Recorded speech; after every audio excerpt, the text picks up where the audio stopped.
কি মানে কি হাত মানেই ফুর্তি, টাকা মানেই খসখস থুপ দিয়ে গুনে নি। সুযোগ দিলে সুযোগ পায়, সময় দিলে বলে দুইয়ে খায়। তো যাই হোক এই কথাটার মানে হলো যে মুই একদিন টাকার অভাবে এমন সময় মোর পার হয়ে চলে গেছে। তো যাই হোক গল্পটা তোমাদের সাথে শেয়ার করার জন্য মুই চলে আনু। গল্পটা হলো একদিন হঠাৎ করে তলব হয়ে গেল ধামরহাট যাওয়া হবে। তো ধামরহাট একটা কাজ আছে, তো মোর সাথে আরো দুজনা যাবে। যেহেতু জরুরি কাজেই যাওয়া লাগবে, তেনা তাড়াহুড়া বেশি।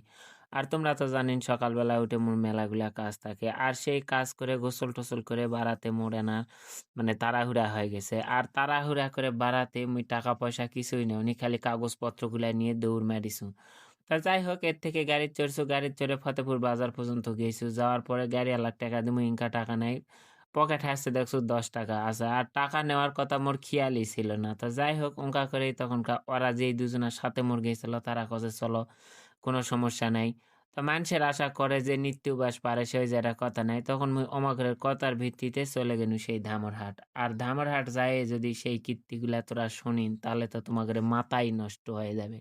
তো দামরহাট যাই আমার ঘরের কাজ আগেই শেষ হয়েছে, মোর কাজ আনা পরে শেষ হয়েছে, দেরি হয়েছে, ওরা আগে আগেই চলে গেছে। আর মুই তো ওই তো শরমে কারো কাছে টাকা চাওয়াও পাও না, কোয়াও পাও না।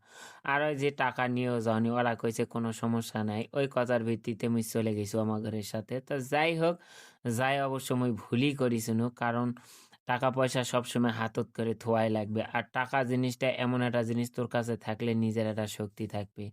তো কি করমু? যেহেতু মোর গরুর টাকা নাই, সেই মুহূর্ত থেকে মুই কি করমু? কার গরুর যাই টাকা চামু? ওর থেকে হাঁটে তখন চলে আনু আমইতারা বাজারত। আর আমইতারা বাজারত আসি, ভাগ্য ভালো মোর ব্যাংকের অ্যাকাউন্ট নাম্বার, মোবাইল নাম্বার এলা মনে আসলো। ব্যাংকত গেনু, যায়ে টাকা বের করে ওত্তে ভাড়া দে বাড়িতে আনু।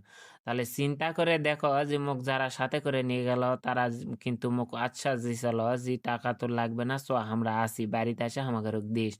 তো যাই হোক এই কথাটা কওয়ার উদ্দেশ্য হলো এটাই যে টাকা যখন নিজের কাছে থাকে না তখন কিন্তু অনেক অনেক কষ্ট হয়। আর টাকা যখন নিজের কাছে থাকে তখন নিজের একটা বল থাকে, নিজের একটা শক্তি থাকে, নিজের একটা ইচ্ছা চাহিদা আকাঙ্ক্ষা সবকিছু পূরণ হয়ে যায়। টাকাটা এমন একটা জিনিস যা থাকলে খেলা তোকে সবাই ভালোবাসবে।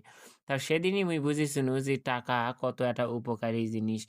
আর কেন যে মুই ভুল করে টাকাটা ছাড়ে গেছিনু। আর ওইদিন মোর যে কি খেয়াল হয়েছিল আল্লাহ জানে, মুই কিছুই জানো না। তো যাই হোক গল্পটা তোমাদের সাথে মুই অনেকদিন পর শেয়ার করনু। গল্পটা আমার মনের ভিতর খুতুর, খুতুর করে বেড়াছিল। তো গল্প শেয়ার করতে, করতে কিন্তু তোমাদের মুই মোর অনেকগুলা কাজই দেখানু। আর কাজের কোনো নিন্দা নাই। কাজ যদি করেই খাওয়া হয় তাহলে খালা নিন্দা করে লাভ আছে। সব কাজ জানে থাকা ভালো।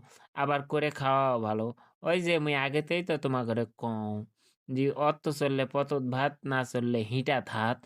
তো তোমরা অর্থ চলে খাবেন, কোনো সমস্যা হবে না। আর না চালালে